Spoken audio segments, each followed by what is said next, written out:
This summer, I did something unexpected. In only 18 days, I traveled through 6,800 kilometers and settled from the most oriental city of China to the most western city of China.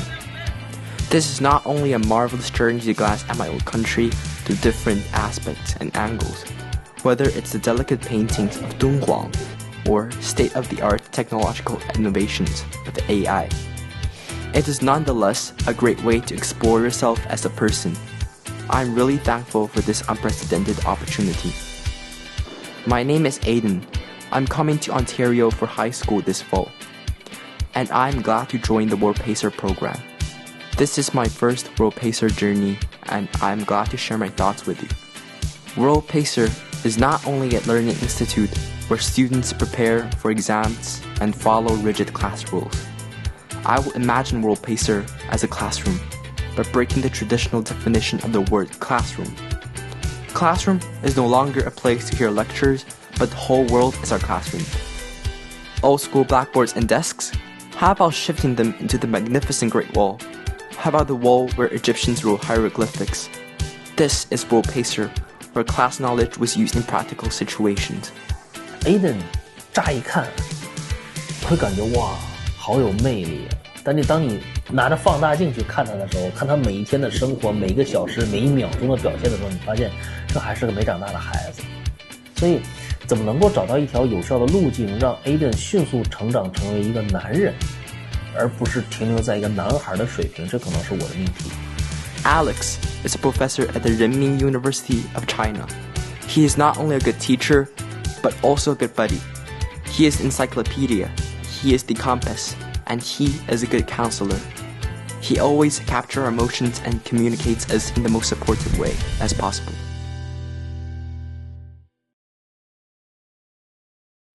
The most memorable stop of the travel across China trip is Fuyuan, being known for the city's earliest sunrise. I know that it's the most east part of China, and it's famous for very near to Russia. I don't know anything about Fuyuan before I go there, but when I've been there, I assume they used to their local culture. They do fishing a lot. They like to cook fish. And the first day, we woke up at 1:30 just to capture the most stunning moment of the day, the sunrise. The blue hour of the day is known as the most romantic hour of the day. I'm definitely delighted to see such beautiful scenery. That day, I'm so proud of myself, not only for making the right decision of choosing to come to World Pacer, but also the very first time not sleeping for the entire night for spectacular natural wonder. On the other hand, I'm starting to feel more attached to the other people in the group. The opportunity of watching sunrise enhanced the importance of cooperation and being a good team player. It also reminded me that I'm not the only one having the difficulty of overcoming the exhaustion. All of us are out of battery, but all of us are trying our best to cope with the tiredness. That's what makes this trip so vital for my personal growth.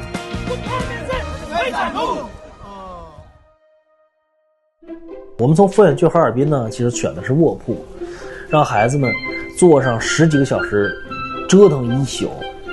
为什么这么干？他们可能出门现在坐的全都是高铁动车了，对吧？那趁着绿皮火车还没有退出历史舞台，让他们感受一下他们的爸爸妈妈曾经用什么样的交通方式从自己的家乡走到各个大的城市，获得现在辉煌的成就。所以其实让孩子们重新走一遍父母曾经走过的路，这本身就有很大的意义。However, not all tasks are fun. Some tasks are for us to learn and do reflections. We wandered through museums and historical landmarks. The 731 Unit Museum in Harbin is affecting me the hardest. I have never learned about my country in this way. Before I came to the 731 Unit Museum, I have only been taught about the glamour side of my country's history, but not the macabre side of it. From the viruses the Japanese people invented to the way they tormented children and pregnant women. This trip to the 731 Unit Museum makes me shiver. All of those inhumane and devastating things the 731 unit have done, it shows their greediness and foolishness. I'm deeply touched. This part of the Chinese history is what we need to remember. These days, on social media, I see people having radical ideas about what the Japanese people have done in the past. and therefore making extreme comments about Japan's overall culture and cursing every single person in Japan. For this particular example of irrational patriotism, I have new perspectives. What we need to be concerned is whether we treat the past history respectfully.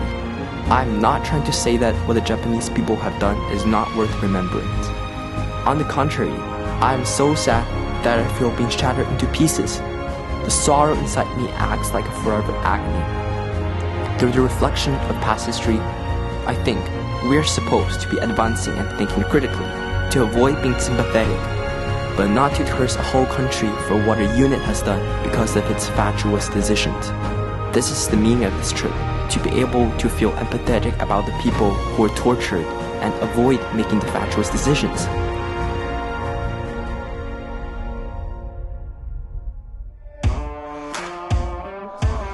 Other than going to museums and going to other tourist attractions, the shooting range is where our team found each other's mutual interest. We looked at the guns and we are so excited to use them. Like we usually do, we are separated into groups of 2. The next thing is we're going to have a competition and the winner group gets to eat roasted lamb. During this competition, we are like the 2 families in Romeo and Juliet. From Asian grudge break to new mutiny, where civil blood makes civil hands unclean. We are all trying our best to beat the other team. Yang Qimin came and he got full score. We were cheering as loud as we could. This gives the other team lots of pressure. Although it's a tie at the end, but we've still got our roasted lamb to eat. Zhongwei is a delightful city. The generous people and the delicious food made the city special for me.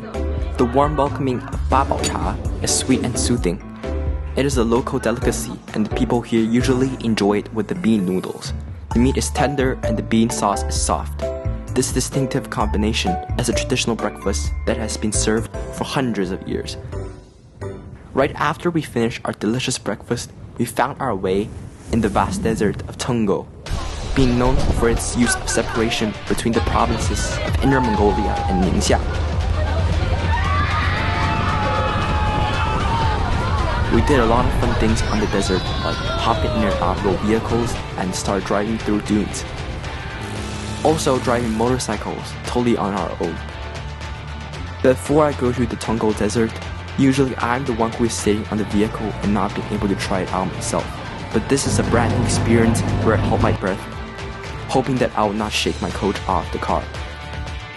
In addition, we did some other activities that are pure adrenaline rush. The bungee jumping. Among all the other activities, bungee jumping is the one activity that I will always remember. Before I came to the Shabuotou tourist attraction, I have no idea that I will boldly step out and try an activity that I wouldn't imagine myself doing for a lifetime. In Beijing, I didn't even have the guts to ride on roller coaster. Well, I gotta say, it's a big step of progress. When I stood on the panel, my legs were shaking so bad that I cannot control myself. The man there told me to concentrate, but there's no way I can concentrate knowing that I will jump off a 50 meters tower. The most desperate thing is that he told me to smile at the camera. After I smiled awkwardly at the camera, the man pushed me off.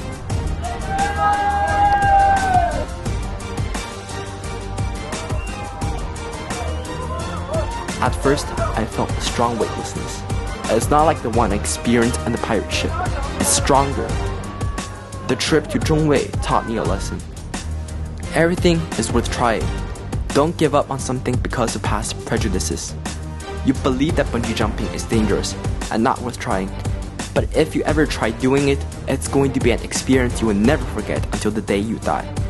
When I'm doing like the bungee jumping, I'm thinking only about my mom and dad and my family. They're very important people to me. Yeah, that's all. 世界行者就是这样，给到孩子们铭记一生的这些体验。就当他遇到很多艰难时刻的时候，说那我这个事儿我蹦极我都蹦过了，其他的这些艰难险阻还算个啥？只不过就是个纸老虎，一捅就破而已。我看着孩子们一个一个胆战心惊的站在蹦极台上，但是又信心满满的、开开心心的从那个蹦极台再回来的时候，我其实作为一个老师，我才感觉我种下了一颗种子，这颗种子在世界行者这个土壤里面生根发芽。After I've been to Shabuotou, I'm starting to plan my future on a whim. When I grow up, I want to cycle around the globe. During my journey, I will meet different kinds of people. I don't want to miss any opportunity to turn strangers into acquaintances. I will never miss any chance of doing something new. Every single trip is like a moral lesson for me. Every obstacle seems like another chance of improving. And that's the purpose of this trip, breaking boundaries and become open-minded. The moment you experience something new, whether it's painful or unbearable, it's still going to play a crucial role in your growth journey. In Chaka, I experienced something that I have never encountered before. It is the first time I got altitude sickness. I'm feeling so sick. Altitude sickness can affect anyone traveling to high elevations, regardless of age or fitness level. And today, I was the unlucky person who got beaten by the wrath of nature. I've been to Chaka before, and I was reacting quite well. Nothing particular, but just acted normally. Maybe it's due to the lack of sleeping time or something else, but this is definitely not right. Alex told us that if we get sick in Qinghai Plateau, there is no way he can help us. The only thing he can do is to send us back to Beijing. That day, I didn't speak a word. I knew that the only thing I can do is to keep calm and pray to God, hoping that I'll recover soon. That day, I unexpectedly recovered, and I really want to thank Yif for always urging me to drink more water, which is helpful for recovery. Dunhuang is a place I want to go since I was a toddler. Dunhuang is the quintessence of Chinese history, the combination of art and culture. The activity that influences me the most is the show we're watching. I like how they designed the crops and settings. They literally showed the 3,000 years of Dunhuang history like a scroll and proudly presented it in front of you. It's like a travel back to the times where the Silk Road is first being discovered. I'm deeply touched by this wonderful show, and in the future, I would recommend it to all my friends who are interested in history. I was shocked at that time because I cried. All the culture and beauty being preserved for thousands of years are presented in such a glamorous way. I cried not only for being shaken by the magnificence of my country's history, but also feeling pity for all the artifacts that are being stolen. 当他们看到又见敦煌的时候，眼睛里流露出的都是对自己本民族文化的那种骄傲和自豪。如果你想让一个中国人对中国非常的自豪，最好的方法就让他去看、去触摸。In the last stop of our entire trip, which is Kashgar, we did something quite unusual. Alex gave us multiple tasks to do. 最后一站做点什么呢？我把整个古城变身成了一个真人秀的舞台，在里面设定了30个主要任务。这些任务清单，孩子们看完之后都说：“我的天，老师还能这么玩！”说孩子们开始如饥似渴地完成任务。孩子们每完成一项任务，他们都会获得相应的预算。那也就是说，在喀什所有的衣食住行玩，甚至买纪念品，他们都需要通过完成任务来获得这个预算。为了保证孩子们安全，每一个孩子我身边都会配一个老师或者是一个助教。那么老师和助教是不说话的，完全由孩子们自由地发挥。My tutor is Jia Yu. I'm quite impressed with my tutor because she was sick and she still chooses to come complete activities with me. Although we stopped by to buy medicines, but it can't stop us from accomplishing our ultimate goal, to make 2,000 RMB at the end of the day. We ran across towns, and we eventually found ourselves in a total different city. At the end of the day, we were so exhausted that we fell asleep instantly as we got back to our hotel rooms. All of the precious experiences made my trip special. Not only the things we encountered, but also the people we met, or the sceneries we saw. It totally shaped me. There are many exciting, enthusiastic moments that I will never forget. I'm being saved by this wonderful trip in any way a man can be saved, whether it's deep communications with my inner self or discussions about my future prospects. At last, I want to thank everybody who made my trip so special. Aiden 是一个激情似火的大男孩，他就像一个小火山一样，不停地在喷发。但你要知道，能够瞬间点亮别人，但你不能一直把别人都点着了，把别人都燃烧尽了。什么意思呢？他觉得这件事情很有意思，他就会持续不断的输出，让你一直觉得有意思，这就是他边界感出了问题。但是呢，如果我每天去督促他，去督导他，去喝止他，意义不大的。因为我也是从那个时候过来的，任何一个小男孩14、15岁不都是这样子吗？那就不如我给他讲一讲我的人生故事。于是就在翻越祁连山的这一路，Aiden跟在我的车上，我告诉他，像你这个年纪，最难得的可能还真不是激情，最难得的反而是自我控制的能力。你如何在一群人当中脱颖而出？因为你能控制你自己。后半程的 Aiden， 他开始逐渐收敛自己，逐渐控制自己。他爸爸妈妈的给他的家教非常好，让他去读《论语》。但说老实话呢，这个年纪《论语》能不能读明白很难呢。